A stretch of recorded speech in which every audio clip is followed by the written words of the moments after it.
Chapter 4. And the children of Israel again did evil in the sight of the Lord when Ehud was dead. And the Lord sold them into the hand of Jabin king of Canaan, that reigned in Hazor, the captain of whose host was Sisera, which dwelt in Harosheth of the Gentiles. And the children of Israel cried unto the Lord, for he had 900 chariots of iron, and 20 years he mightily oppressed the children of Israel. And Deborah, a prophetess, the wife of Lapidoth, she judged Israel at that time. And she dwelt under the palm tree of Deborah between Ramah and Bethel in Mount Ephraim. And the children of Israel came up to her for judgment. And she sent and called Barak the son of Abinoam out of Kedesh Naphtali, and said unto him, Hath not the Lord God of Israel commanded, saying, Go and draw toward Mount Tabor, and take with thee 10,000 men of the children of Naphtali and of the children of Zebulun? And I will draw unto thee to the river Kishon Sisera, the captain of Jabin's army, with his chariots and his multitude, and I will deliver him into thine hand. And Barak said unto her, If thou wilt go with me, then I will go, but if thou wilt not go with me, then I will not go. And she said, I will surely go with thee, notwithstanding the journey that thou takest shall not be for thine honor, for the Lord shall sell Sisera into the hand of a woman. And Deborah arose, and went with Barak to Kedesh.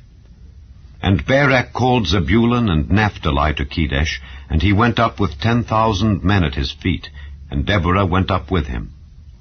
Now Heber the Kenite, which was of the children of Hobab, the father-in-law of Moses, had severed himself from the Kenites, and pitched his tent unto the plain of Zaanaim, which is by Kedesh.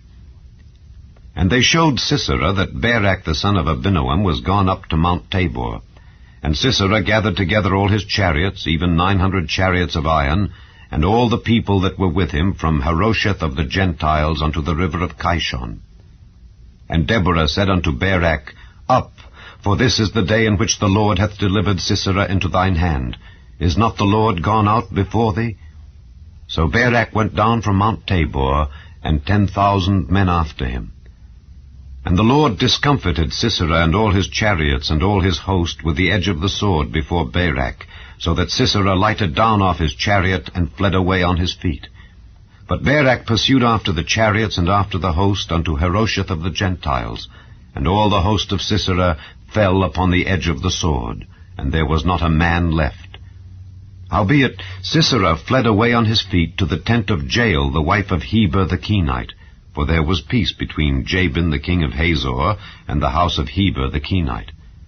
And Jael went out to meet Sisera, and said unto him, Turn in, my lord, turn in to me, fear not. And when he had turned in unto her into the tent, she covered him with a mantle. And he said unto her, Give me, I pray thee, a little water to drink, for I am thirsty. And she opened a bottle of milk, and gave him drink, and covered him. Again he said unto her, Stand in the door of the tent, and it shall be, when any man doth come and inquire of thee, and say, Is there any man here? That thou shalt say, No. Then Jael, Heber's wife, took a nail of the tent, and took an hammer in her hand, and went softly unto him, and smote the nail into his temples, and fastened it into the ground, for he was fast asleep and weary. So he died. And behold, as Barak pursued Sisera, Jael came out to meet him, and said unto him, Come, and I will show thee the man whom thou seekest. And when he came into her tent, behold, Sisera lay dead, and the nail was in his temples. So God subdued on that day Jabin the king of Canaan before the children of Israel. And the hand of the children of Israel prospered, and prevailed against Jabin the king of Canaan, until they had destroyed Jabin king of Canaan.